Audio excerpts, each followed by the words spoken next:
Hi, morning. Welcome to TourismX, and it's just gone 10 o'clock. My mind is on another program called SportX.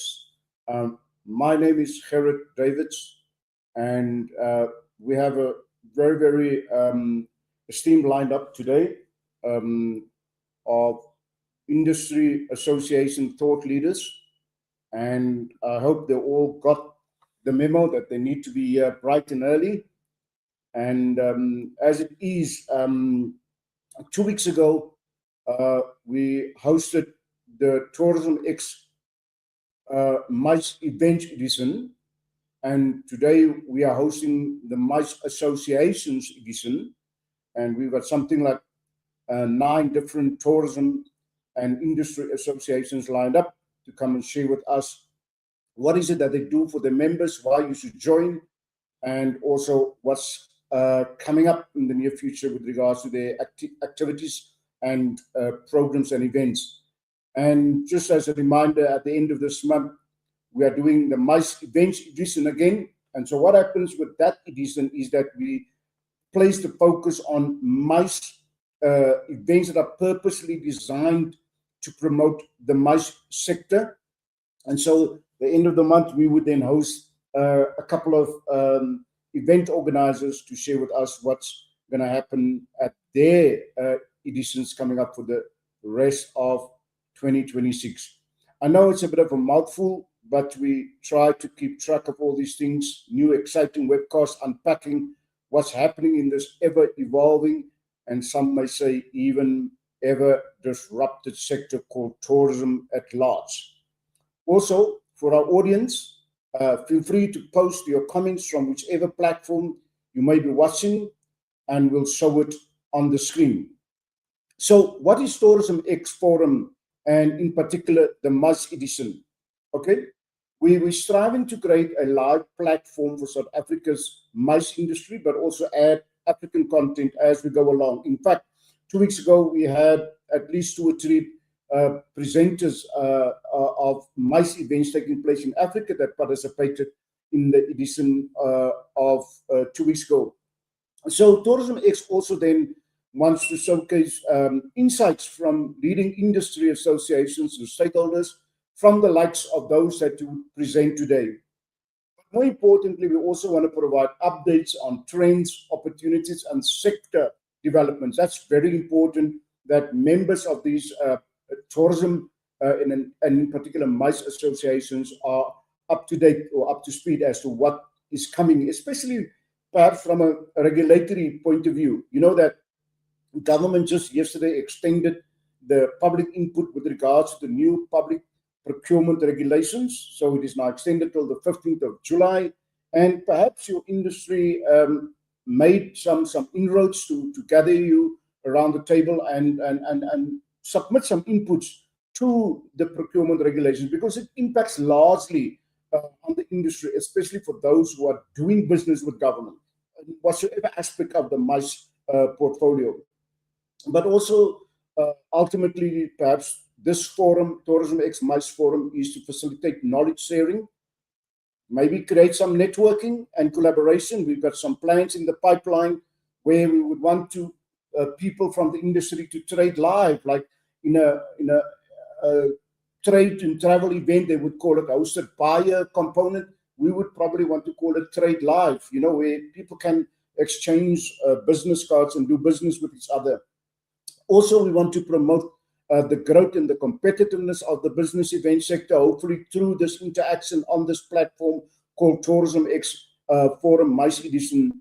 And lastly, all of this is an unfolding approach towards a means to an end, which is the planned Tourism X Awards in October or November of 2026 that would have award segments for travel, MICE, even travel videos, as well as social media engagement, because as we know that storytelling is the greatest component of visibility on social media. So the more stories we tell, the more engaging people become. And as I've read somewhere the other day that somebody said, Daryl, I noticed you are in the studio and I'll add you now for your presentation. somebody said that, you know, in a couple of years' time, after the guest has visited your hotel, they would forget the name of the hotel, but they would remember how you made them feel, the experience. So we're now not only talking about hospitality experience or MICE experience, we're talking about the experience economy, which is long remembered. I mean, you've been in Thailand 20 years ago, but you still vividly remember the things you were up to when you were in Thailand. But enough about of what we're trying to achieve here is that first, before I bring you in, Daryl, I just want to add a bit of a quiz or a survey to the equation.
Minute, but let me put my ugly face there once again.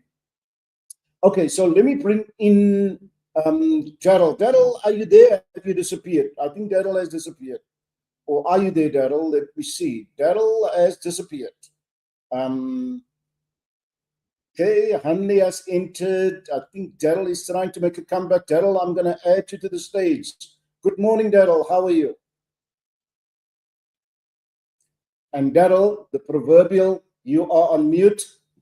Daryl has bombed out again. No stress. 2 weeks ago, we had a sports event live, and I was bombed out for 2-3 minutes. No stress. These things happen, and I did a bit of a prayer this morning that we give some leave to Murphy, and that he doesn't come and apply his Murphy's law today. So I see there's already a comment, and I can't make out the name there. I think it's Visver Junk. Thank you for the comment. And Daryl, I'm going to add you to the stage again. Daryl, can you hear us loud and clear? Oh, there's a problem with Daryl. He keeps on bombing out. So Visver says that training on everyday requirements are always appreciated, such as training on using AI correctly. So everyone's adverts don't look the same. I would agree with that, and that it would be highly beneficial if we consider doing it in that way. Yeah, it seems that Daryl has got a bit of a technical problem. He comes and goes. Daryl, are you there? Yeah, I think Daryl is in Kenya, if you ask me. And I was promised yesterday that there's good connections in Kenya, because I'm planning to go to the Africa MICE Summit in October 1st and 2nd of October in Mombasa. And I asked the organizer yesterday, I'm doing training on the 4th and the 5th, the Monday and Tuesday after, live online. Can I do it from there? And she assured me there is some good connections over there. So maybe if I look at the program, you see there, Daryl pops back in, and I'm going to try and. Daryl, morning. Are you there? Morning. Daryl? Hi. Can you hear me? Yes, go for it. Welcome. Okay, I've switched the camera off. I'm not in the office today, and it looks like every time you add me with the video, it seems to cut out. So apologies for the lack of visual. But yes, I am here. Okay. Ideally, thanks, Daryl, for coming along. We would have loved to see that all-weathered face. I'm joking. Because no problem there. That was not personal attack on you. So welcome for coming along. So whilst you're having technical issues, let's just get quickly off the ground. So site, Africa, Yes. which you represent. As what I understand, it promotes and develops incentive travel across Africa, which is your region or which is your domain, by connecting buyers, suppliers, and industry stakeholders, supporting industry growth through education and professional development, but also helping destinations in the main build world-class incentive travel offerings, which is very important and perhaps sometimes lacking to a degree. And site also advocates for the value of incentive travel in driving business results. Welcome, Daryl. And so firstly, for those who are not familiar with your organization, can you tell us about the role you play, site, in supporting the sector, and who are the key stakeholders that you serve? Welcome, Daryl. Thank you. And thank you very much for having me. I wear two hats because I have a 23-year membership with site, and I've served on the international board of directors, and I've been the chapter president for the Africa chapter, as it's now called. It used to be the Southern Africa chapter, but we went Africa wide briefly. And then I ran my own company as well. So it's more a volunteer kind of position. Briefly, site is actually a global organization. We are 30 chapters, 3,600 members in total. It was founded in the US in 1973. So it's a very well-established association, and it's the only global association for incentive travel. The acronym SITE actually stands for the Society for Incentive Travel Excellence. And yes, you've mentioned a lot of what we do. We advocate, we educate. Within Africa, we have approximately 60 members, and about half of those are in South Africa. So yeah, a little bit in terms of, who are those people globally? They're our customers. If why am I a member of site as a DMC business in South Africa is because I've got incentive houses that send me business from all over the world. Why would the hotel in South Africa be a member? It's where you network with people who can bring you business, but it's also your professional home. It's where you can participate in education programs, and where you can network, and where you can learn a little bit about the industry. And I think at the end of the day, it's a short space we have here today, but we can talk about incentive travel for the next 3 hours quite happily off the top of my head. But yeah, in a very sort of short synopsis, that's where site fits in. It's where people within the incentive travel environments connect. Okay, so thanks for that. There's one thing that you said that triggered my mind, training and upskilling. That is very much something that I'm passionate about, especially with the younger people. So, Daryl, I read last night that the medical aid reserve funds are stressed because not a lot of young people are joining medical aid package programs or subscription for that matter. In terms of where you are in terms of training and also looking at bringing in younger people into the equation, Daryl? Yeah. So I think we've got to jump back about 10, 15 years now. Within site as an organization, we identified that we needed to develop the youth, and young leaders were important enough that we actually have a young leader position on the international board of directors. We want a Gen whatever it's going to be in the future, whether it's Gen Z today. We want them with the old toppies like me telling us, what their view is and how we should be doing things for the younger generation. The issues are different. We've got two current, other than short training sessions, we've got two certifications. One is more entry level. It's called a CIS. It's a Certified Incentive Specialist designation. And that's for somebody who's been in the industry or, just getting to know the industry. It will teach you a little bit about your clients and what to expect from their demands. And the incentive traveler is quite spoiled generally. They've been around the world every year. Many of the qualifiers are the same people, and their expectations are quite high. So it gives you an understanding of that, but also how did those people get there? Let's take BMW car dealers. They would send the top 20 or 50 car dealers from the UK somewhere every year. So hopefully they come to our neck of the woods, and understanding how they got there, how they are put on a pedestal by their peers and competitors, gives you a background into what the expectations are from, let's say, a local service provider in terms of delivery. The other is certification is a more advanced certification. I was the vice president of education at Sites International for 2 years, about 8-9 years ago. And during that time, we developed a certified incentive travel professional designation. Now, that's for somebody who's been in the industry at least 5 years or more.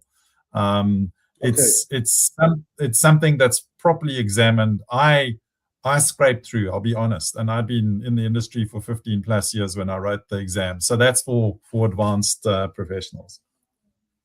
Okay, great. Because the reason why I also asked that question is that when I attended some of the industry events this year and last year, I noticed that there is not a lot of younger people involved in the profession, be it as DMCs, suppliers to the industry, product owners, for that matter. And that concerns me a bit, that chasm or that gap that exists between the old toppies like us and the new people that needs to enter the industry for that matter. But Daryl, looking back over this last 12 months, what are the highlights for Site in Africa? Well, I think we've done better than we expected in terms of rebuilding post-pandemic. When I was just globally as an association on the site board, we had 2,200 members. Today, a few years later, we're at 3,600 members. So there must be value in what we're offering, I guess. And a lot of that is to do with developing educational programs. People want knowledge and they want to have something on their CV. And I think that's an area that Africa in particular is hungry for. And so we need to do a lot more, I must be honest. But I think that's definitely part of it. There are a number of other initiatives that I think we're incredibly proud of, the women in leadership initiatives that we've got. There's a much more of a social conscience today in these associations like ours. The efforts that Site has put into human trafficking, for example. We partnered with an organization called ECPAT, and we ran sessions on, for a hotel, what should you be on the lookout for when you're concerned about maybe vulnerable young women and girls and boys entering your hotel with suspicious people. What do you do? That kind of thing. Oh, great. So Daryl, just lastly in short, and I know you said that we need probably a day for each and every organization that's going to present today. Just one challenge that you think Site should tackle for the next year or so. I think you've already touched on it, and I think one of the challenges we had post-pandemic was we had a lot of people leave the industry with a lot of knowledge, and we have a lot of gaps in terms of the level of skills that we have currently, and it's global. I talk to people all over the world. And so, yeah, I think that, to be honest, the biggest challenge for us is skilling people. And we don't have to do it with proper formal certification courses. We can do it a little bit less formally in half day or 2-hour education sessions and that kind of thing. And we're going to have to eat this elephant one bite at a time. But we don't have educational institutions that actually train specifically enough in the mice business. They're very few. You can't go and study pure mice. It's very hard to even do a master's in mice. Yeah, perhaps therein lies the opportunity. As the Stoic philosophers will say, the opportunity lies in the problem. Daryl, thanks for coming along. I know it was a bit brief, but perhaps next time we have a more extended interview that we could conduct with you. Thanks for coming along and chat later. So that was Daryl Kiewit, a member of South Africa. Thanks for your input and profiling the organization. Until next time, Daryl. Thanks. Thank you so much. Bye. Thank you. So yeah, just back to our survey there, people. What are your top expectations from your tourism association? How well does it represent your specific or particular individual interest? Should it provide more training and business development support? And what we mean by business development support is enterprise development. There are lots of mentorship programs out there. How much of that is being done by your organization or association? And as I've mentioned, if you watching on LinkedIn, top right, you just press comments. It pops up at the bottom. You can put in a comment there, and beneath the stream on YouTube, you could also do the same. Okay, let me remove that from the studio and add myself. And I think our next guest is Lavon Whitman from Skull International. Lavon, let me add you to the proceedings. Morning and welcome, Lavon. Morning, Gerard. Thank you for giving me this opportunity to be with you. Yeah, I remember when we met at Indaba a month ago, and I mentioned that we're going to have the session. You said, I'm there. Don't invite me. I'm there. Morning, Lavon. And so, Lavon, you're the past worldwide president, I'm putting it correctly, of Skull International. And just for those who don't know about the organization, what does it do in particular in South Africa for that matter? Welcome. Thank you very much. Yes, Skull International is the largest membership organization in travel and tourism at the moment. So yes, we have our 6 clubs in South Africa, but globally, we are working on 13,000 members in 85 countries, 298 clubs. So we're looking at a global, even though we focus on South Africa, we are global. And we are the only travel and tourism membership organization that represents every sector of our industry. We've got 47 different membership categories. So you can see with your question is how do we serve our members, not only do we have this, the whole aim is to have this global networking platform by doing business amongst friends, but we also focus on 14 regions in this world where we have expert advice and expert knowledge of each region. And the third one is that our organization covers every bit of the travel distribution channel, which is, of course, in travel, you never work alone. You need those networking platforms to be able to work with. So that's in short where we are. Yeah. And selling the proposition to me to join up as a member, you got 1 minute to do that. What is it that would entice me to become a member of Skull locally? Well, locally, you know that our industry is an emotional human industry. We are one industry that's not going to be completely obliterated by AI, even though we accept it, we invite it, we get enhanced. But we must remember that in travel, you cannot work alone. We are all selling dreams. We are all selling expectations. We're all selling memories. And for us to be able to be successful in the client's eyes, in the travel and tourism industry eyes, we need to be able to network with like-minded people in different sectors that we can call upon and get their knowledge and expertise. So we cannot work alone. And Skull International gives you that platform where we have this global reach, we've got this local reach, we've got the regional reach, and that means it is absolutely, for me, it's not a question. You should be joining Skull International because that is where our industry is aiming at. And we have all the tools to be able to make you successful, to make you visible and your company visible. Yeah, so you've mentioned, not by the name, but you've mentioned collaboration.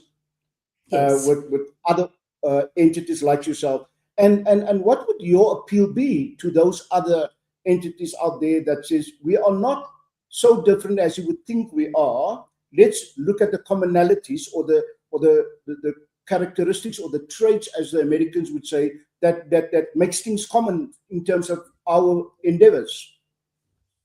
Well, for me, my sort of motto when I was world president is strength through collaboration. We cannot, in this industry, ever work on your own. You are never dealing with one client on your own.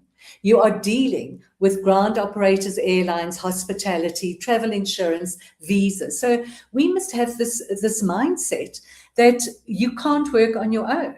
What are we looking for? Every human being is looking for people they can trust, people they can call on, people they can collaborate with, people who are like-minded, have integrity, have the same passion as you. And so that is how we collaborate. And remember, our objective is a networking platform. We are not bound by any government institutions. We are a networking platform. And not only that, we are then guided by our bylaws and statutes. We are able, as I said, we've got 47 different membership categories. So it means that anybody can join us if they are willing to do it. And human capital is absolutely important. And it's going to become more and more important, Gerrit. Even if AI is coming in stronger and stronger, I can promise you that our industry is still a human touch, emotional. And that is what we can offer all the other people who are collaborating with us, because that's our speciality. We do business amongst friends while being the trusted voice in travel and tourism. I call it human in the loop intervention.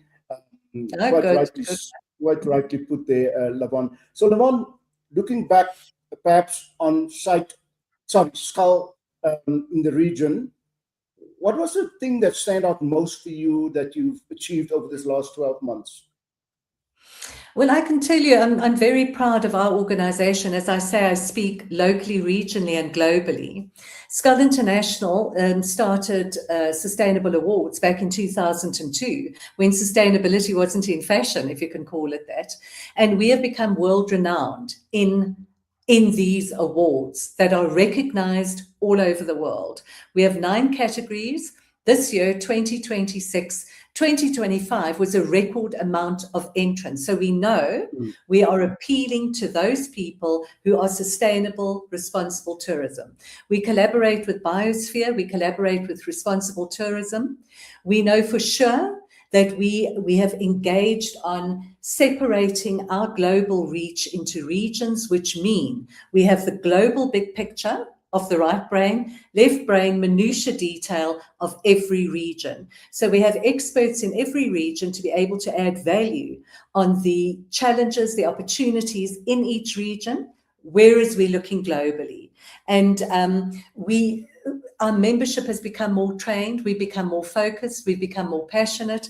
And speaking just before, Daryl, for me, just like you, training is an absolute, it's not a question, it's mandatory.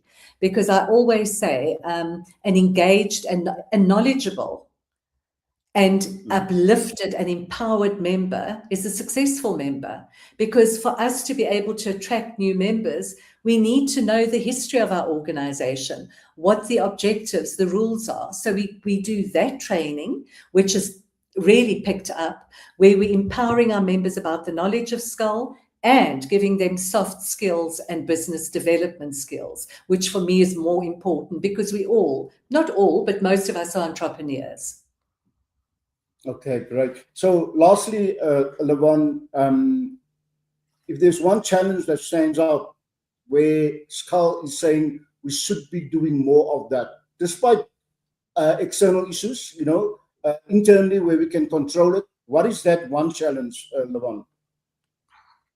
Well, I don't want to use the word challenge. I'd like to use the word opportunity to the challenge. And for me, the biggest opportunity and the biggest advantage that Skull International has is the human factor.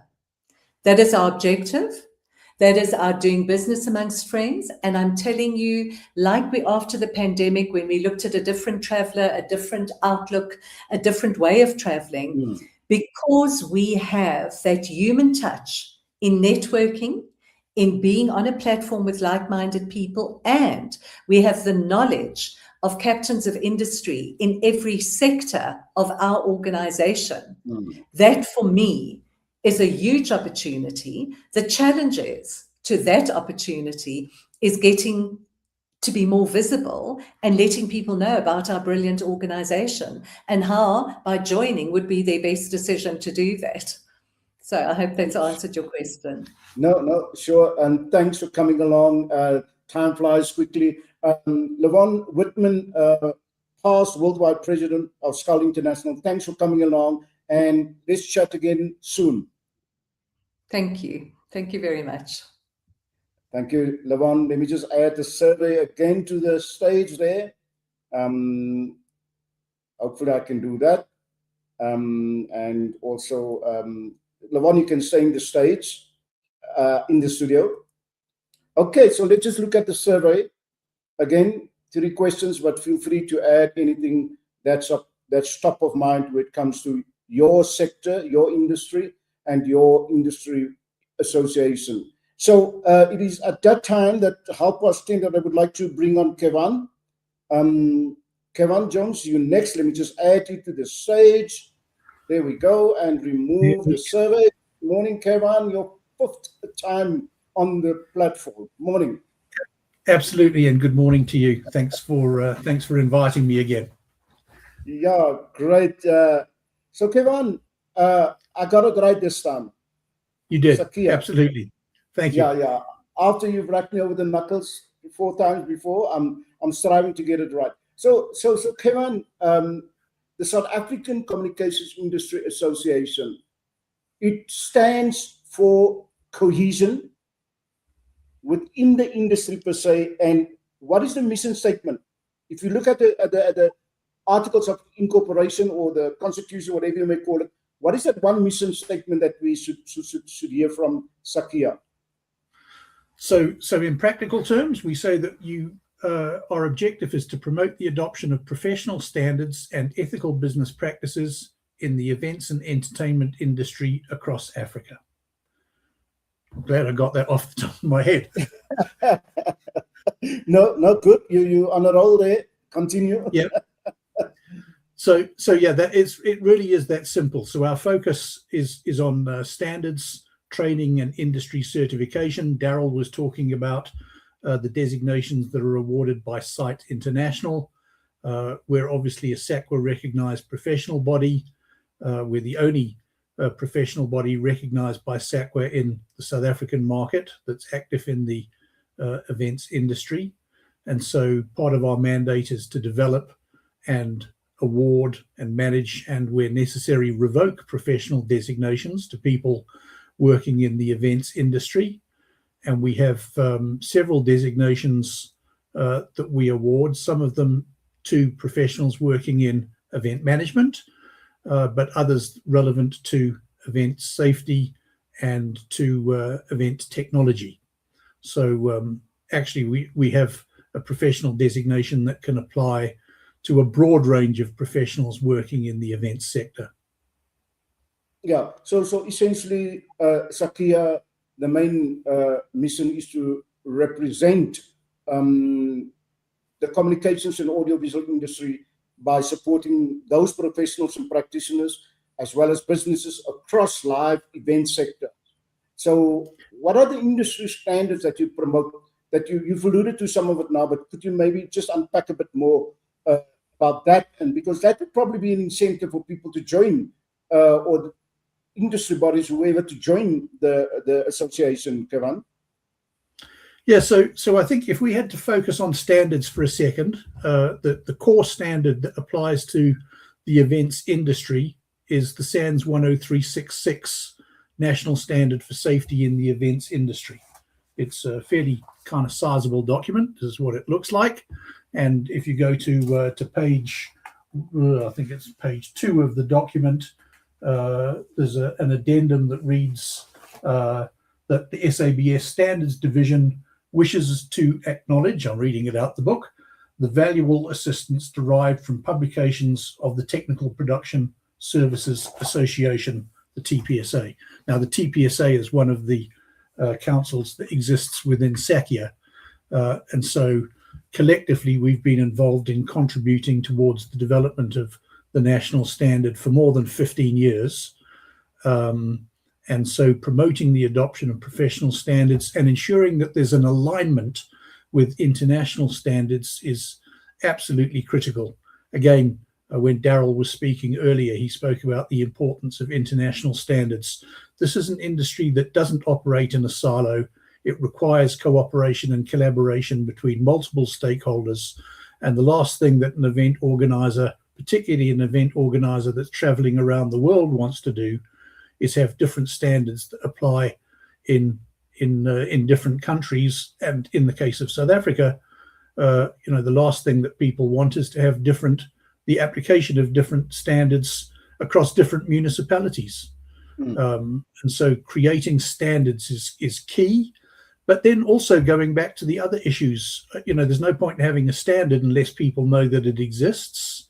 And there's no point in having a standard unless you teach people how to work according to that standard. So standards training and industry certification are key elements for us.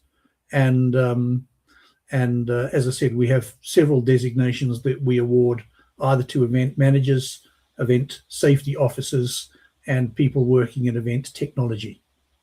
Yeah. So as an industry body, SACIA, linking upskilling and training towards that standards is of utmost importance then for the industry body like yourselves. Yes, exactly that. So we're very actively involved in the development of standards, but we're also very actively involved in delivering training programs. I know that several of the associations also deliver training, but I think that the training programs that we've delivered over the last decade are probably more significant. I don't want to say they're more significant. What's the right word here? We've just had many more people come through our training programs. And so training is a core part of what it is that we do. We have a training, our event management training program kicks off later this month. We're starting it on the 23rd of June. We have our event safety training course running at the end of the year. I think it kicks off sometime in September. And we have other training programs that we have already run during the course of this year. So training is a big part of what it is that we want to do. But all of the training needs to lead to a particular outcome.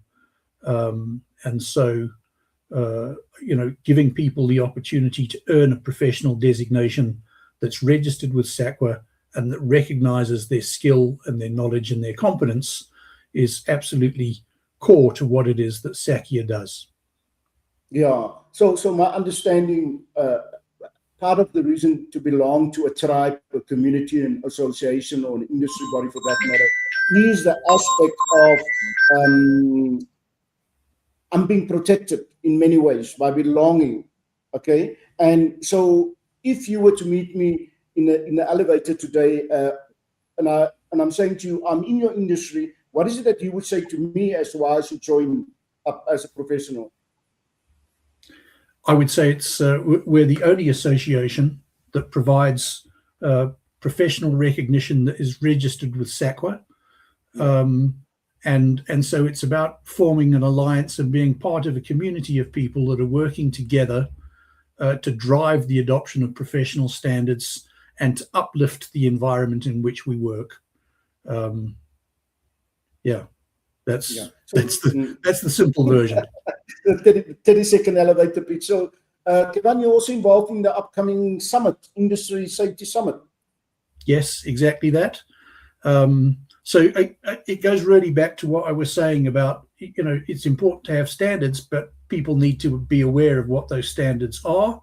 And we need to have active dialogue between all of the stakeholders. And so the Safety Summit is really an opportunity for all stakeholders focused on event safety to come together and to talk about how we can apply safe working practices into the events industry. Our summit will include, of course, event organizers and event safety officers, but it will also include local, provincial, national government, It'll include representatives from South African Police Service, all stakeholders coming together, including academics, to have a conversation about event safety, the importance of event safety, and the practical application of safety protocols. Yeah. So lastly, as Levon put it quite rightly so a few minutes ago, it's not necessarily the challenge, but the opportunity. What is the opportunity for SACIA? I think the opportunity for SACIA is really to broaden our scope and to work more closely with other industry associations. I think that we realize that we can't do everything on our own, and we have good working relationships with most of the associations in our sector. For example, and you spoke about getting the young people involved earlier, we presented our SACIA student membership certificates to youngsters from Tshwane University of Technology at the EXA Global Exhibitions Day function that took place last week. We're busy working with the EGF to promote their upcoming webinar on environmental sustainability. So we work closely with many other industry associations, and I think we want for that not only to continue, but to be a core part of our growth going forward.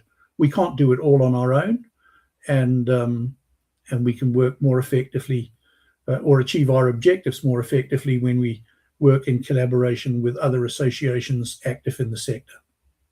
Yeah, thanks, Kevin, and thanks for coming along, because I believe that perhaps without having discussed it or mentioned it, is that by having this platform and having trade associations presenting themselves today, as perhaps that start of saying, guys, we need to collaborate more than fighting each other. I'm not saying that's going on in the industry, but I think it's always good to have that kind of outlook, because it's always a nice thing to have a piece of the bigger cake than a large piece of a small cake. Okay, so thanks for coming along, Kevin. Appreciate it, and we'll chat next time. So let me just add our survey again to the what do you call this thing? To the screen. So Kevin, I'm not trying to kick you out. I'm just going to remove you there, but stay in the studio. Just perhaps I'm flying solo as usual. I'm doing 10 different things at the same time. Okay, so there's our little survey. In LinkedIn on top, you just say comments, and at the bottom it pops up, and you can just put in your comment there, as well as on YouTube, just below the visuals, you can add your comment. So at this time, there's Alan Workstation has also joined the proceedings, the studio. So I'm gonna remove the survey, and I'm gonna add Hanli. Hanli, are you there? Hanli has also disappeared for a second there. I had her on, and I think it's probably got to do with the system. If I add people, there's Hanli coming back. Hanli, can I add you to the stage? Yes, there you are. Oopsie, she's also popping out again. There must be a technical issue. Hanli, if you can hear me, she's out of the studio now. And while she's out of the studio, let me just, you see, there she comes back. There she comes back again. I'm going to add her. Hanli is also having the problem we had earlier on. Morning, Hanli, but you can maybe just, as we go along, try and add your visuals. Welcome again, Hanli. Morning, Gerrit. Thanks for having me. Yeah, the minute you add me, the platform gives an error message. So sorry about that. Oh, no apologies needed. Morning, Hanli, your 7th time. Kevin has been on 5 times, and this is your 7th time. I'm joking, I'm being facetious. Morning and welcome to represent EXA once again as the associations manager. You had the big event last week. Perhaps just share a bit on that for us for a minute. Yes, absolutely. It was a wonderful day. It was the 11th annual Global Exhibitions Day, and it was very well supported. EGF was there, Kevin and SACIA was there with a lot of students from Tshwane University of Technology, and of course members of EXA. And we all, we had some formal proceedings where we presented on the industry and the work opportunities and careers that are available, but then we also had fun and just enjoyed and celebrated this wonderful career that we call exhibitions. Good, yeah. So, Hanli, just for a minute, imagine I just climbed or crawled out from under a rock. Who is EXA and what does it do for its members? Gerrit, EXA is the voice of the exhibition and event industry in Southern Africa. The association was founded in 1980, and we serve the suppliers to the industry, like your event planners, your venues, stand builders, AV suppliers, decor companies, designers for events and exhibitions. And it's a network where we share ideas and information and kind of manage risk, because the kind of information that our members share is also sometimes a warning about business that's scaly in the industry, and we try to help our members to also see this ahead of time and minimize and manage their risk when they participate in any exhibition. Okay, and also if you look back, other than last week's big successful event over the last 12 months, what is it that you can highlight as a big achievement for the organization or association for that matter? Thank you. Yes, I think some of the highlights include our partnerships with global associations, giving our members access, obviously, to a broader information base, and also knowing what's going on in the industry on a global level. And I think then also the visibility of EXA on the show floor during build-ups. We are there to help assist to resolve matters that may arise on the floor. This is a very interesting dynamic on the floor, when you have exhibitors and organizers and the venue and everybody coming in together. It's quite a tense situation sometimes because everybody's under pressure. We work against very strict deadlines. And I think EXA's visibility and availability on the show floor has really started to alleviate all the issues that have arisen on the show floor, and it makes it a smooth process for everyone to put up an event or exhibition.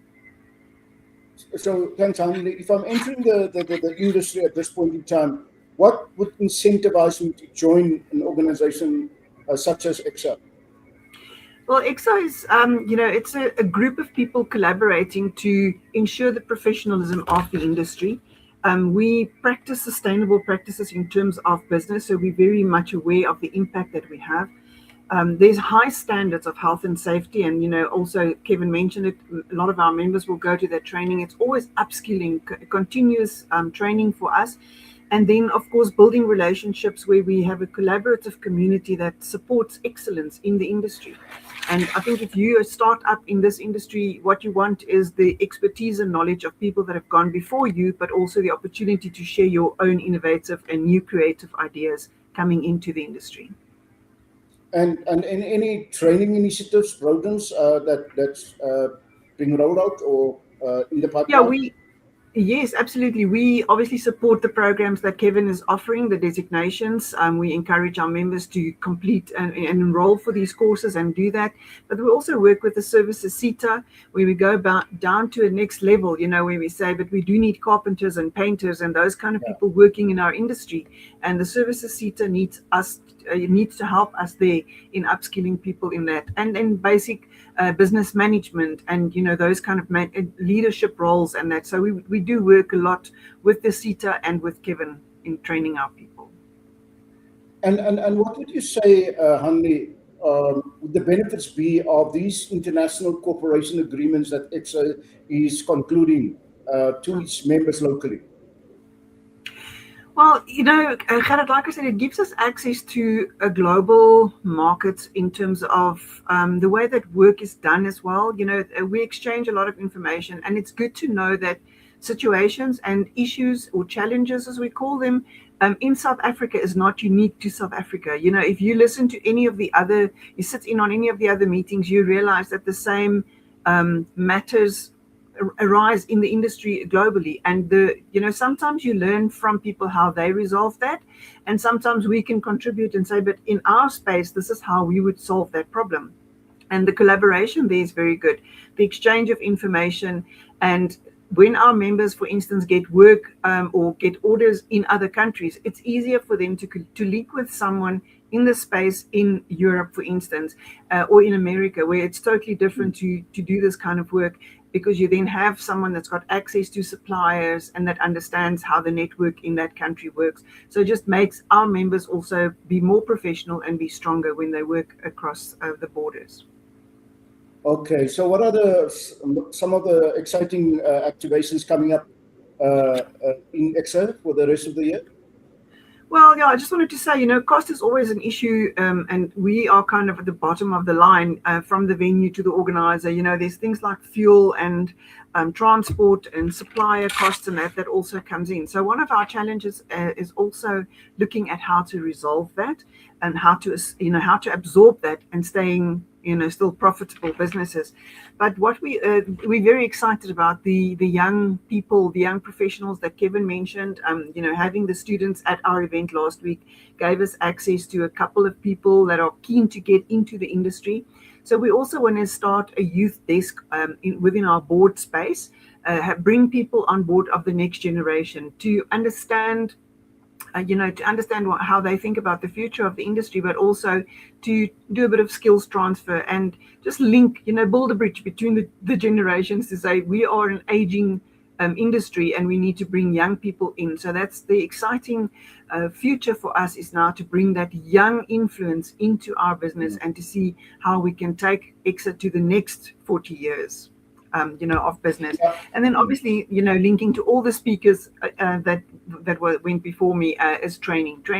Everybody needs training, and whether it's a soft skill training or designation or what kind of thing, whatever it is that you need to learn more about, we are happy to take hands with people in that space and bring our members to that platform and say, let us upskill, let us train.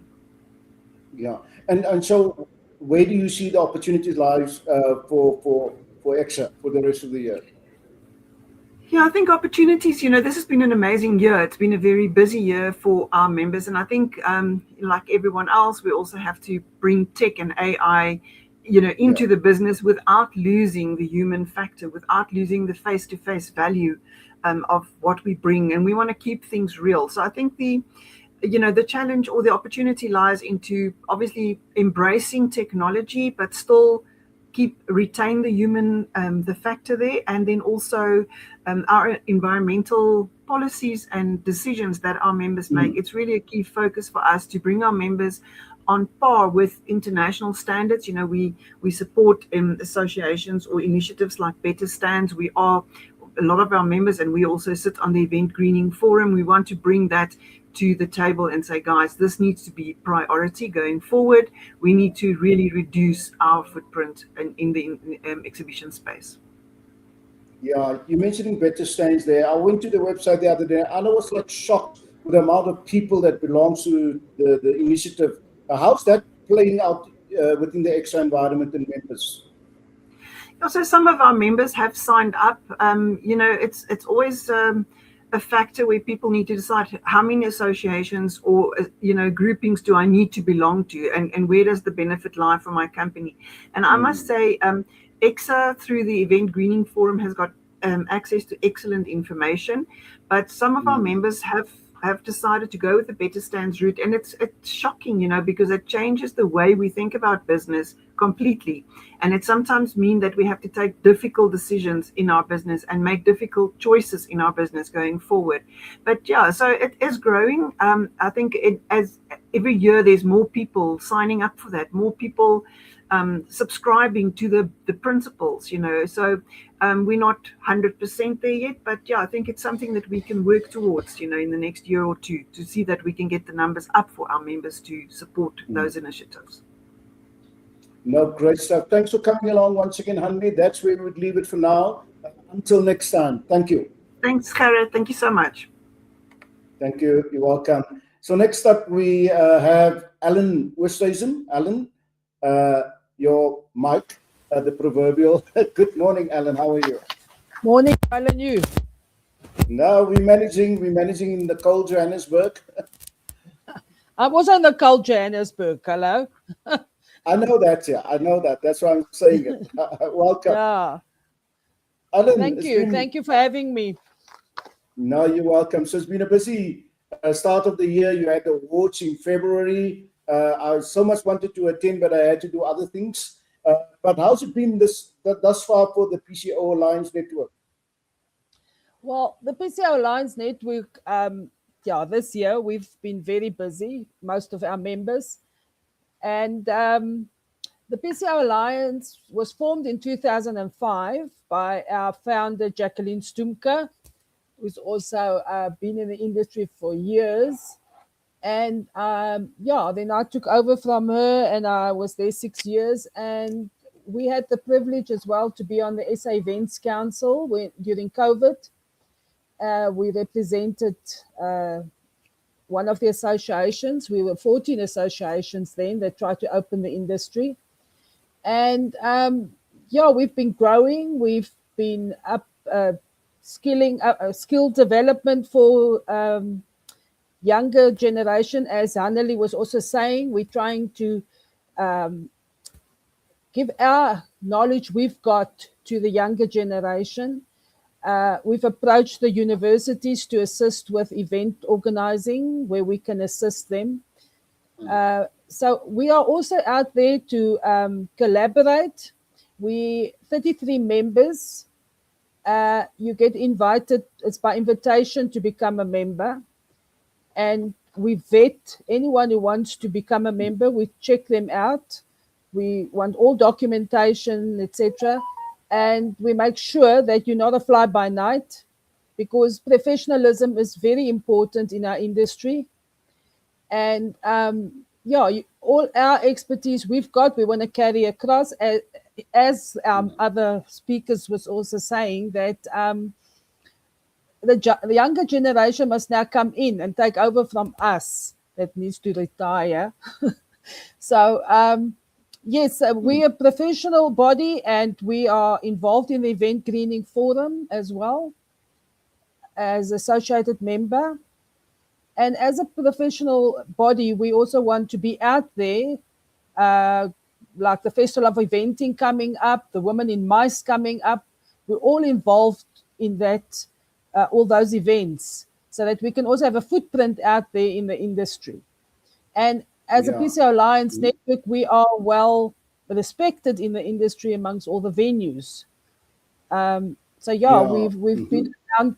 We celebrated 20 years last year. Okay, so just in general, as a profiling of the PCO Alliance people, so you say you represent professional conference organizers and event specialists by promoting collaboration and knowledge sharing across the meetings industry. And one thing that you say that underpins that is professionalism. How does the network then deals with that insistence on professionalism within the membership? Well, we've got a constitution, and with a code of ethics and conducts, and we've got to adhere to that when we're out there in the industry. We've got to be professional in what we do, even though all of us are individually. We've got our own companies, so we network. We don't take each other's business.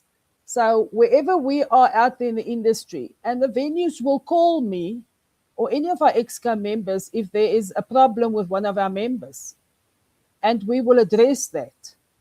So we will not just take it lightly, and we will address any one of our members who doesn't adhere to our code of conduct and ethics.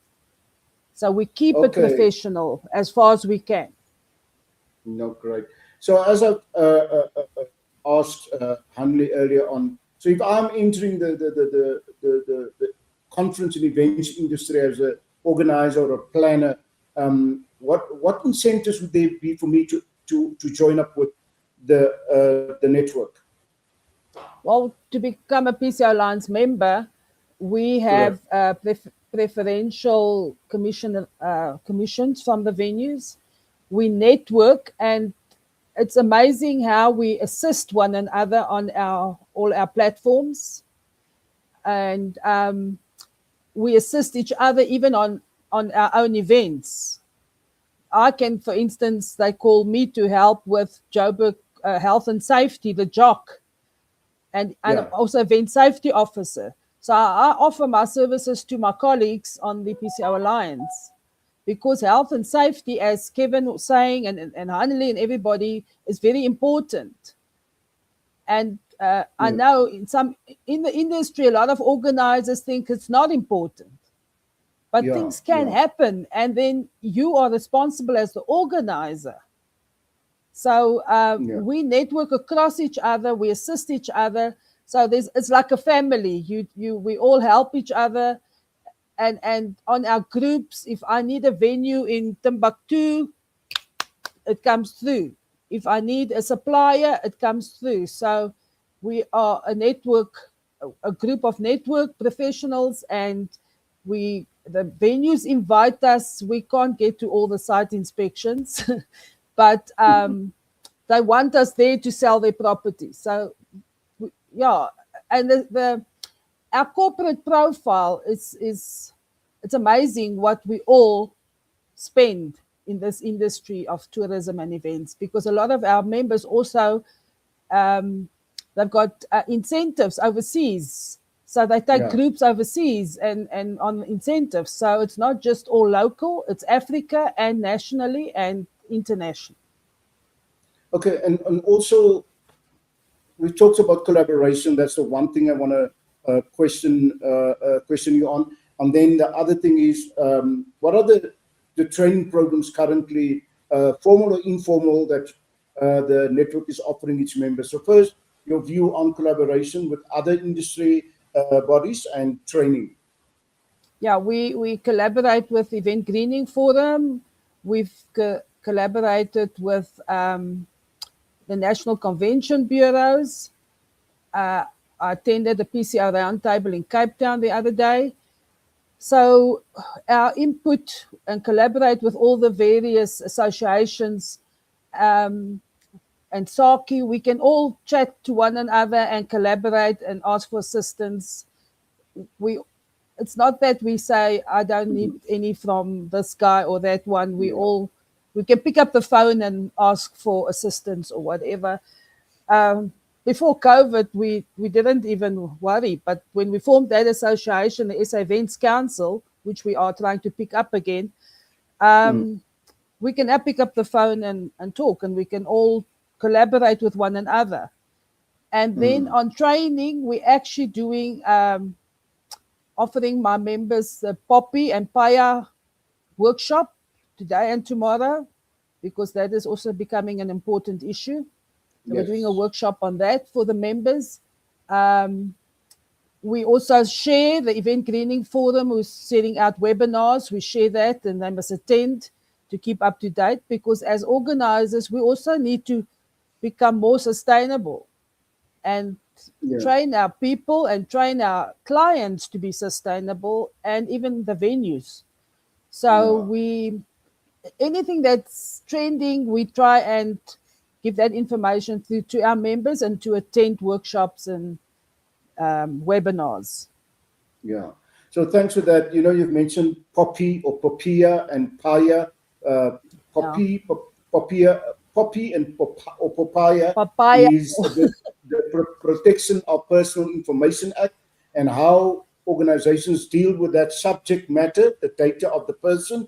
And Paya would be the Promotion of Access to Information Act. You know, how do you access information either from the state or the private sector? And those are very important things that sometimes we overlook, because we say, no, it's too rigid, it's too technical, it's too boring. But I like that you also look at the regulatory aspect of the industry in itself. So just in conclusion, Alan, if we were to meet now and I ask you and I say, what would be the opportunity for the PCO Alliance for the next 12 months or so? Well, our opportunity for the next 12 months is to go into more skills development, and with reaching out to one of the universities that approached us, and with all these other events coming up where we're involved, and Mandela Day and all that. So all these things are happening, quite busy. So yeah, we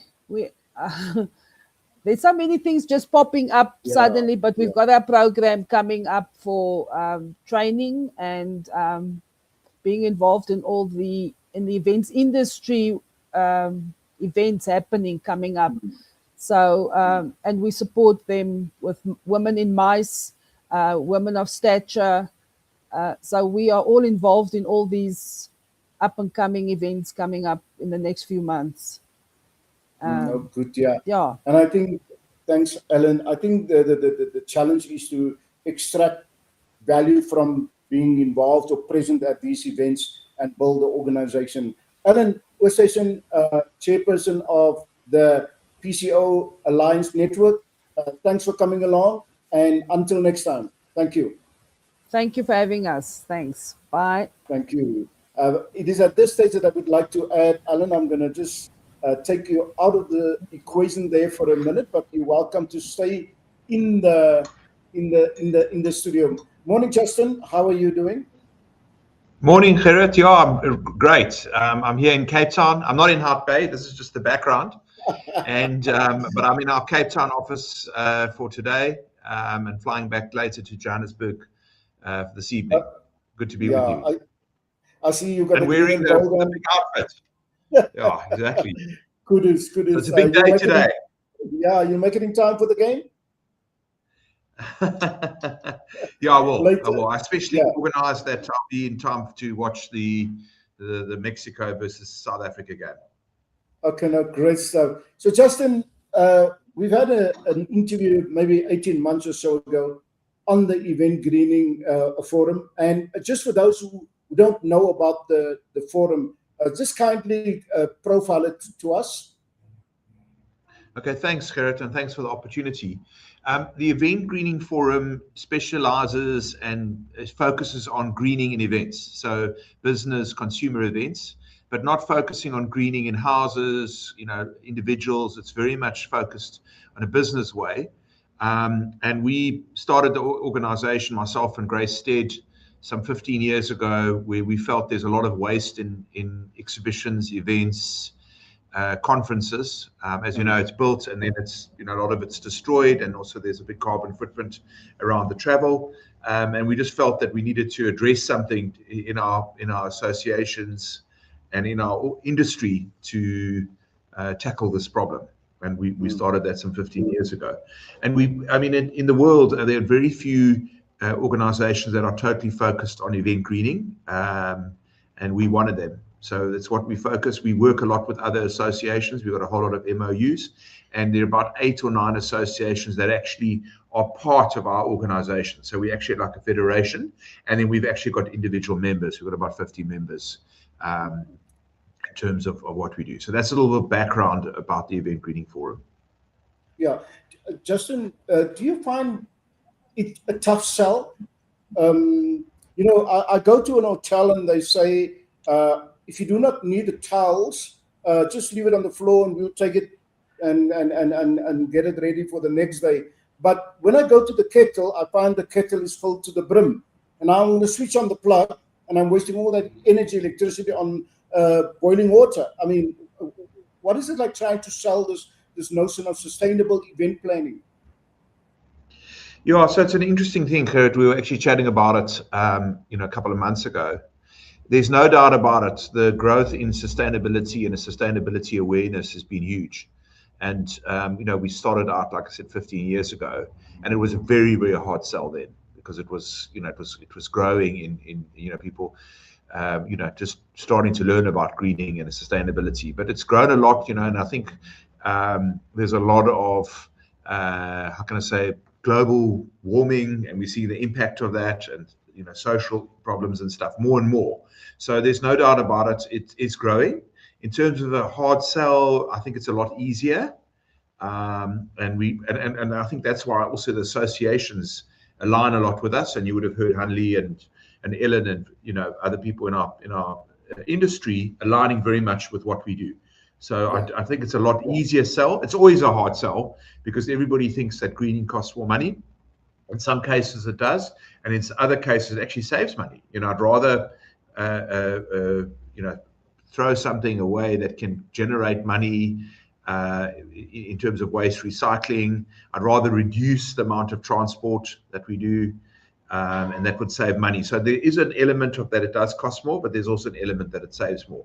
And I think people are getting more and more innovative. I mean, if you look at many years ago, we used to have drivers driving all over the place to pick up discs and for printing. Now it's all done electronically. Huge saving, and that just makes sense. It saves time and it also saves money. So there's two sides of it, but it's an easier sell.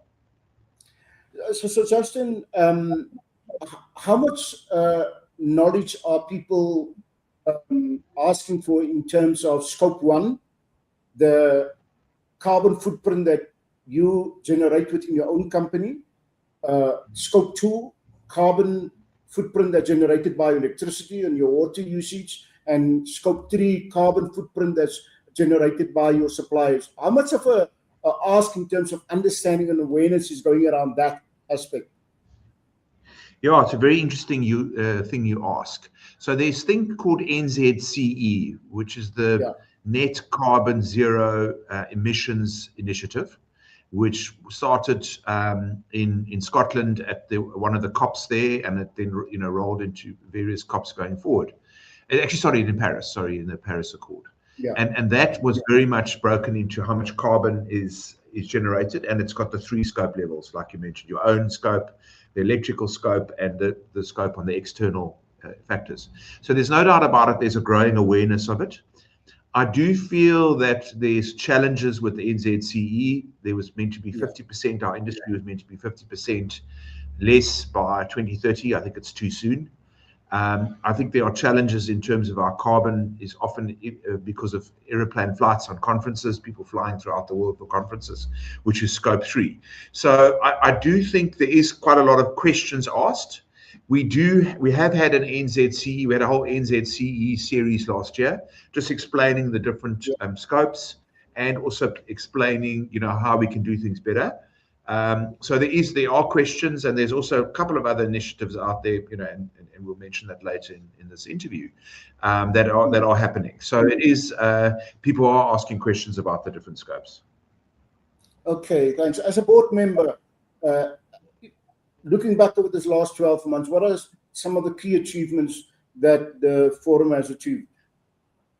Yeah, thanks, Gerrit. I think we've had some really good achievements. I did talk about, we did run through in a lot of detail the NZCE process, the different scopes, the different elements. So there was an electrical element, there was a stand building element, there's an element of travel, and catering. So there's all different pillars, and we looked at them separately. So we had a function for each. And so that was a great achievement. I think other achievements, and we spent a lot of money on legal fees because we had to organize certification. So we've got a certification, event greening forum certification process, where we've used an existing certification scheme, but we had to spend quite a lot of money to align it so that, and then now we've got 4 certifiers, assessors who can actually assess the green events. So it's one thing to say this is a green event. You need to say, how come is it a green event? So now we've got an EGF label, and there have been some events. Government's actually done about 3 events with us last year with the G20. And we've had 1 or 2 other things. We've just done BASA, and we did Tourism Indaba and Meetings Africa this year in the same process. And that was a major achievement, because you can't just say, yes, we're a green event. You need to work out, and there's different levels. There's gold, silver, and platinum at the top. So I think that was a major achievement, was the certification. Other achievements is, general awareness. We have a very strong social media presence. We have a newsletter. We also talk through the associations, and I think that was a really good thing. In terms of training, we had some training courses last year. We had the Introduction to Greening, which was really successful. We have got the Introduction to Greening coming up on the 9th of July in Cape Town and the 21st of July in Johannesburg. It's a paid event, and members actually get a bit of a discount, but it's really worthwhile. And those were both full last year, and that was just an intro. So it was more of an intro kind of process. And then we've also got other events, webinars. We've got a webinar coming up on the 25th of June on writing a sustainability policy. So that was a major thing. And I think lastly, we've also re-looked we've got a green database, and the green database is just listing suppliers, because you often don't know where, how do I find a supplier? So you can find a supplier on Google, but are they green or not? And we've got a green database, www.greendatabase.co.za. We are in the process now of looking at a level of certification within that green database. So there are a whole lot of names in there and details, but now we take it to another level, just to make sure that there are certification labels or there are requirements. And one of the requirements would be the need for a sustainability policy. So those, and I just spoke about that now. So that was that's a big achievement that we've started that process. And I imagine that by next year, this time, we would have, completed that process in terms of how the certification works on that green database, because you can all find stuff on Google, but are they green or not? And people, it's very much individual claims, and we just need to have a situation where there are external assessors to assess that. So I think those are some of the really good achievements that we had this last year. Well done there, Justin. You've sort of kind of touched and covered all the remaining questions I had for you. But interestingly enough, I saw a tender for catering for an event, a big sport event in Europe coming up.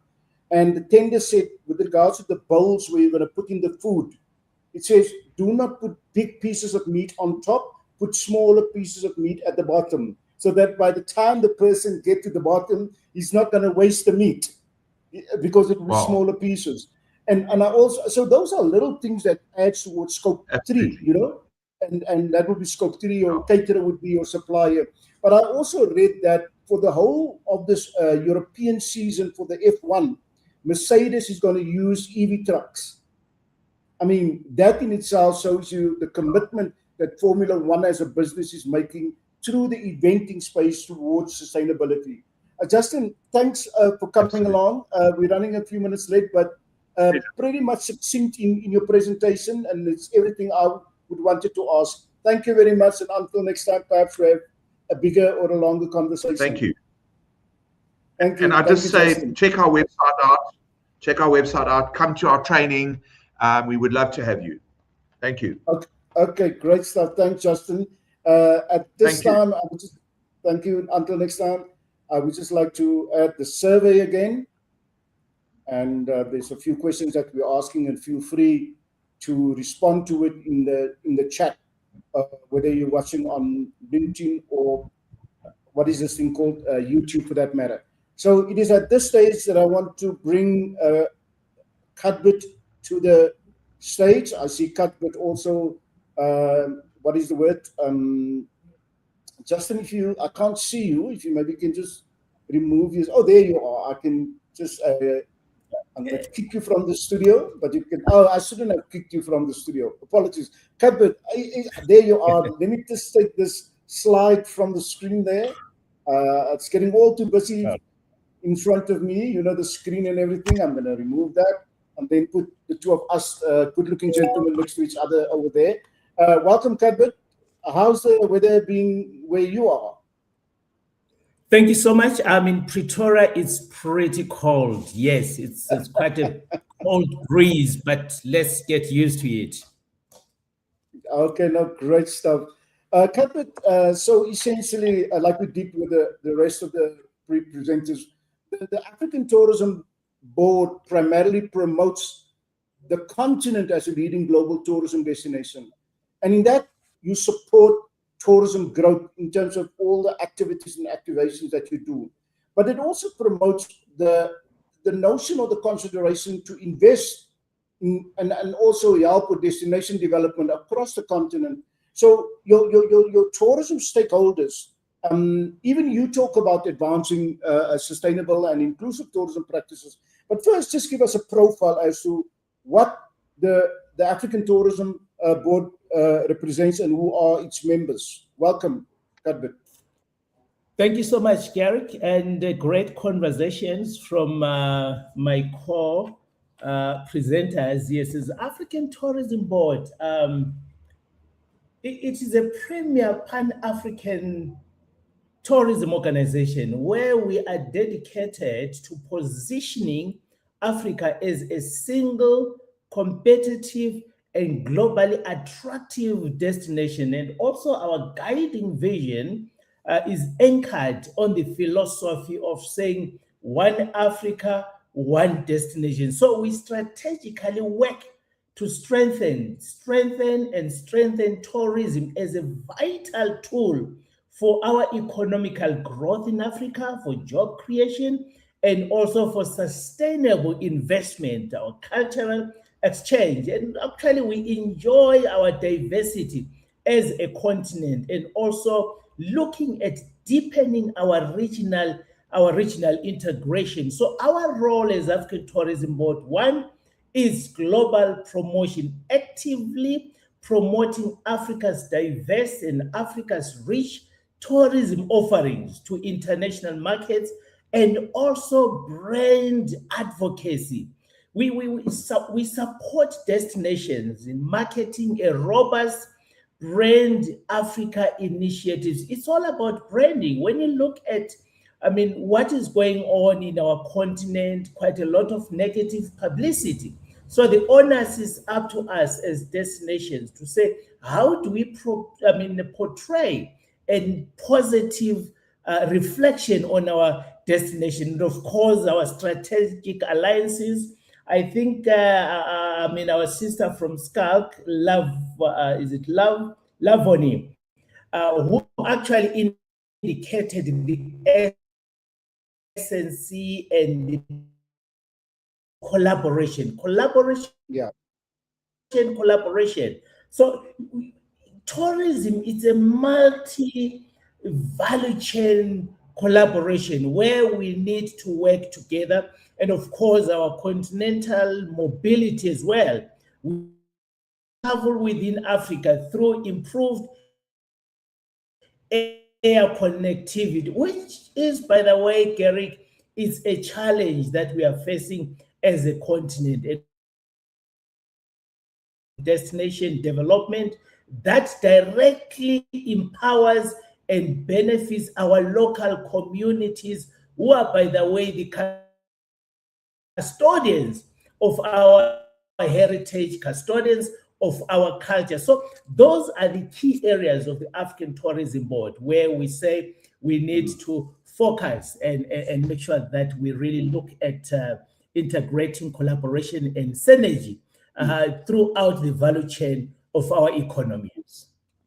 Okay, great. So working with a diverse set of stakeholders. So what are the specific programs that the board is running in terms of creating that collaborative notion and culture amongst the stakeholders? Kadbit? Yeah, I think we're looking at strategic partnerships and alliances. If you look in the past, that most of the tourism board and most of the member states, they have been actually, their approach was individual approach. So our focus as African Tourism Board is to say, how do we break that stereotype so that we are able to work together as a bloc? There is power, therefore. So our expanded and solidified multi-sector partnerships within the continental tourism organizations, our private sector, and our leaders and our sovereign governments and international bodies, and also in strengthening collaborative frameworks through targeted memorandum of understandings designed to channel institutional investment and accelerate structural tourism growth. So our advocacy as African Tourism Board for continental integration, so that we maintain this rigorous advocacy for the reduction of travel barriers and the implementation as well of easier movement of people across our internal borders. We are so excited when we look at most of member states almost on a weekly basis, monthly basis, there is a pronouncement to say, as a nation, we have removed the visa regimes for Africa. Africans can travel to this destination without actually going through the challenges of these visa regimes. So that's a milestone as the African Tourism Board, we have been advocating for that, to say we need to have an inclusive approach. It is so sad that I can fly from here to to Uganda, argument's sake. I don't need a visa. But you do have some of our member states, Nigeria, flying to the same destination. They go through the vigorous process of visas. So we are saying, it cannot be business as usual. We need to see a complete eradication. But this is a step forward, and which we so much appreciate. And also we're working on tourism investment and infrastructure promotion. We just came back from Nampula, one of the provinces in Mozambique, where the focus was on investment, where the focus was on how do we then create corridors within the African context, continent. In many cases, when we have these investments dialogue, the focus, we are looking at international investors. But when you look at within Africa, we have so much. We have billionaires, we have millionaires in Africa. And unfortunately, those funds, they are being taken offshore out of the continent.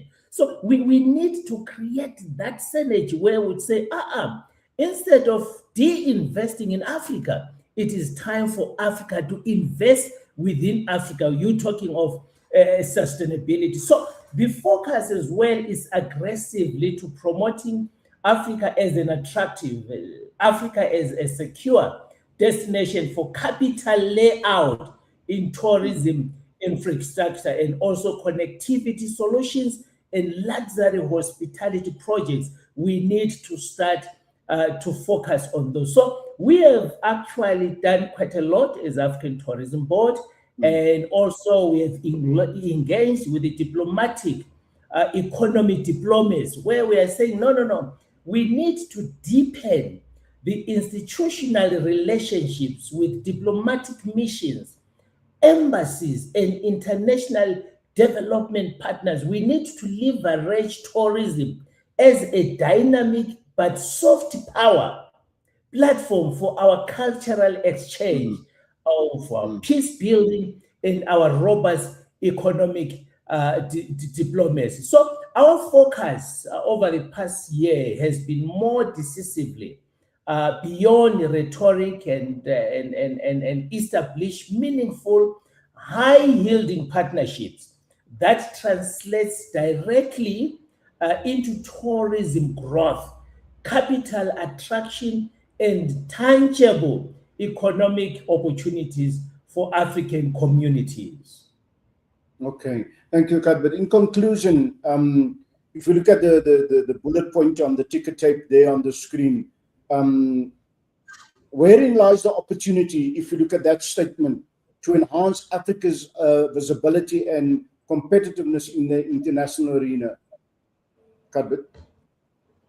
Well, look, our major opportunities, Gary, is the intra-Africa tourism. Intra-Africa tourism, we believe that charity should begin at home.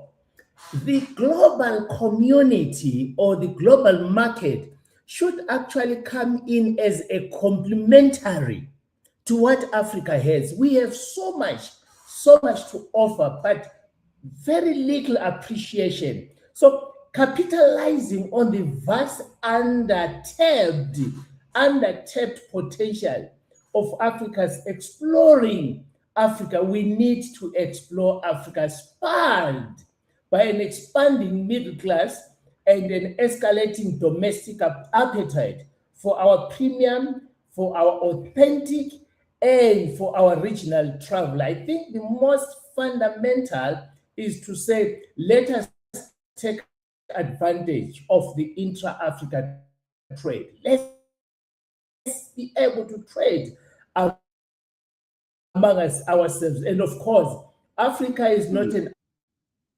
isolated, but therefore it is significant that we also claim our space within the higher institutions, within the global community. But Africa has so much to offer and so much to explore. Let's invest. Let's let the capital investment flow among us, ourselves in Africa. That's where we will realize our substantial returns on investments, especially across the hospitality expansion, aviation networks, transport, logistics, smart digital tourism solutions, and a comprehensive destination landscape. Let's take advantage of our youth demographic and innovative ability so that we also put them within the mainstream of our endeavors within the tourism space. Okay, great stuff. Thanks, Cuthbert, for coming along and sharing that insightful presentation to us. Maybe perhaps next time we have a longer conversation, but I'll get in touch with your office and we'll take it from there. Thank you for coming along. Until next time. Thank you, Garrick. Much appreciated. Welcome. Okay, thank you, people. Last but not least, we will add David. Morning, David. Still before 12. Welcome to TourismX Forum, and David representing SATSA, as you would know. David had another appointment that clashed with his earlier slot, and it was not by design that we had him on for last. Welcome, David. Good morning, welcome, and yeah, good to be with you. Great. David, so assuming I've never heard of SATSA, could you just, as a quick profile, share with us what it's all about? Okay, great. Yeah, so SATSA is the Inbound Tourism Association, predominantly based in South Africa, but we do have a number of members in our surrounding states. We've been in existence for just over 50 years, essentially the mark of credibility. So we check members' credentials, financial and other compliance around insurance levels, operating permits, etc., on an annual basis. And equally, if somebody wants to join SATSA, we have a look at these parts of their business, so that when you deal with a SATSA member, you're dealing with a credible, established tourism business, and you can transact with peace of mind. But we also do a lot of member-to-member benefits. We engage in some sponsorships that benefit our members, but we've become synonymous, I think, in the main with doing some of the heavy lifting on the lobbying front. So that's basically engaging principally with our government around removing obstacles that may hinder tourism, and indeed working with entities such as South African Tourism and many of our provincial tourism boards to try and synergize a unified approach in how we position South Africa on the global stage.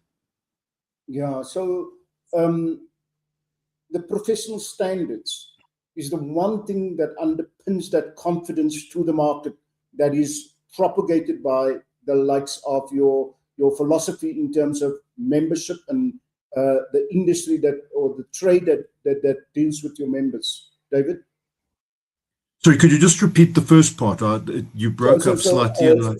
Okay, what I'm saying is that underpinning professional standards is what gives confidence to the market, represented by SATSA, isn't it? Yes, indeed. I mean, that was the principle on which SATSA was founded, and it still holds true today. We've got roughly 1,300 member companies, and that spans the whole gamut on the inbound side. So many of the big leading hotel brands, guest houses, boutique hotels, game lodges particularly. We have about 480 inbound tour operators, also called destination management companies or DMCs, car rental companies, domestic and regional airlines, and the adventure and youth side of tourism. So that's the SATSA family essentially. Yeah, great. And where does SATSA fit into the ecosystem of all the other industry bodies, especially in relation to collaboration? Okay, well, we are part of an umbrella body in tourism, which is the Tourism Business Council of South Africa, and as I say, we represent the inbound side of that. But then there are other associations. SARCI represents the MICE side of it, and I'm sure you've done stuff with Clinton de Kock and the team at SARCI. ASATA does the outbound and corporate travel. Savrala looks after sort of car rental, and then there are airline associations, ASA and BASA, and we come together to look at issues that obviously affect the wider industry. But I must say, and then we interact principally with South African tourism, although the TBCSA has that relationship as well. But in the main, I mean, over 80% of that conversation is around increasing international leisure tourism, and that's SATSA is that association. So we play quite a seminal role in that conversation that is obviously ongoing. So that's between South African Tourism, National Department of Tourism, and the ministry as well. Could you share with us as to what are the kind of, I don't want to call it interventions, but conversations that SATSA is having with regards to its focus area? Well, in terms of the current sort of conversation, so I mean, there are a number of them. I mean, just getting rid of obstacles. We've had an infernal 8-year struggle around getting vehicles permitted. So that's to do with something called the National Public Transport Regulator.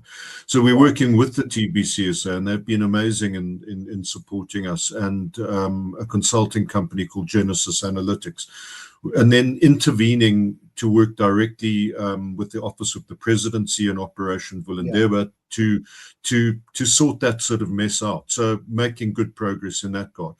We also, through the TBCSA, intervened in the visa issue. Our visa regime historically has been very onerous and has particularly hindered us in the two fastest growing outbound markets in the world, namely India and China. So 2 years ago, we began that process. It's been encouraging that that's been accelerated under the leadership of Minister Schreiber. And, we firstly had a trusted tour operator scheme in place, and that's now moving on to something called an ETA, an electronic travel authorization. So, those are all good things. Where work still needs to happen, and we are doggedly sticking to it, is the relationship with SA Tourism, and basically coming up with a unified marketing plan that is infused and informed by private sector insights. So historically, what has happened is they develop their business plans in isolation. They don't consult us. Those business plans remain hidden. They don't get publicized or widely shared with the private sector. And as such, it's very difficult for private sector companies who when they run, running businesses, do a strange thing, which is called budgeting. You have a budget and you stick to it. You don't just keep a whole lot of money sitting in a cupboard in case some activity pops up and you can get involved in it. So, what we're doing is trying to work with the team at SAT to synergize a unified approach. But it's not been easy because there have been, SAT has basically not been a very stable organization. There's been changes with boards being changed and dismissed. And then the senior management has changed. Just the turnover has been, quite severe. And so it's difficult to get that institutional momentum that one needs to start building and getting beyond what we see as a historical trust deficit in that area. So, David, what is the biggest topic on the agenda when your members meet next? What is it that you have said internally to the organization? We need to address that because the members are talking about this aspect. Which one of the 10 on the agenda would that be? Which point would that be? Well, I think it's something that we at SATSA unearthed sort of over a year ago. Is I still think one of the bigger things that bedevils us, and that is that post-COVID, when we look at our recovery, and we are currently at about 92% of where we were in 2019. 2019 wasn't our best year; it was 2017. So, but we take 2019 as a watermark and a benchmark. Yeah. But what has happened since then is that our geographical spread has narrowed appreciably. So now between 70 and 80% of what's being sold is Cape Town and the top-end lodges around the Kruger National Park. So the rest of the country is not getting its fair share of tourism, and that has severe implications for businesses. So that whole topic is still, I think everybody is acutely aware of it. One aspect is that if we continue to insist on putting Cape Town and Kruger in every itinerary, and Cape Town and Kruger are sort of reaching saturation point, they're almost getting to the point where they don't have sort of spare capacity, and particularly in our peak season, that means that we can't grow as a destination. So it's about grappling with that issue. And doing it sensibly, and what is infused into that discussion, which is quite topical, and it's a omnipresent discussion point, is the whole issue of AI. So we are looking at a collective industry approach to AI, where we can input into the machine, so to speak, that people go to for advice, where they type in, if I'm going to South Africa, what should I do? And, excuse me, at the moment, we're just getting Cape Town and Kruger. So we've got to be quite proactive as a private tourism sector to start informing that machine about the incredible opportunities that lie in other parts of the sort of country, and, what itineraries, etc., could sort of look like in that respect. Yeah. So in conclusion, David, your outlook for the next 12 months in the ecosystem. Look, as I said, we're at 92%. The first quarter of this year was looking particularly strong, and excuse me, was looking particularly strong. But the situation in the Gulf, with the ongoing war, is not doing us any favors whatsoever. The rising fuel costs and airline ticket costs is hindering us, and it's hindering the forward book. We're a long-haul destination. We're great value for money once you're here, but you've got to get here. And particularly when you're looking at family travel, the average sort of ticket price for an economy ticket, out from the UK, our biggest market, was around 15,000 rand. Those economy fares are now pushing towards 50,000 rand. So you've got a family of four. That's 200,000 rand before you've spent a cent in the country.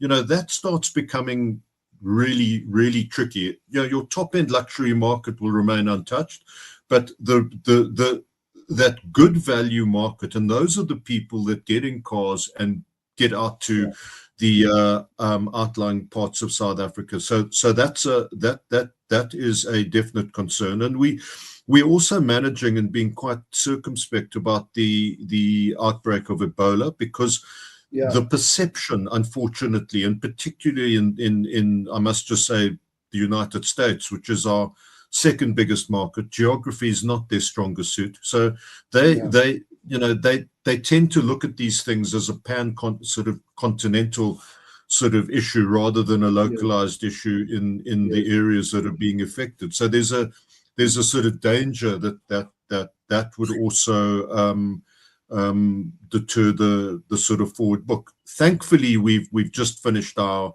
high season. We're in our winter period, but the proof of the pudding is going to be from September onwards, to see whether the war and these other perceptual issues are will have an impact in terms of sustaining our quest to get back to 2019 levels.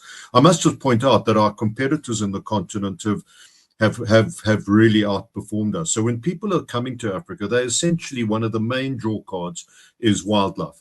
So we compete against Kenya and Tanzania because people are not coming to Kenya, Tanzania and South Africa. They're going to do one or the others. But you know, the Kenyans are at about 140% of recovery. Tanzania's up at about 140-50%. They've recovered really strongly. We've still got work to do. Okay, great. Thanks for coming along, David, and everybody else for your input. Much appreciated. That is where we'd leave it for now. Until next time. Thank you and welcome. Thank you so much.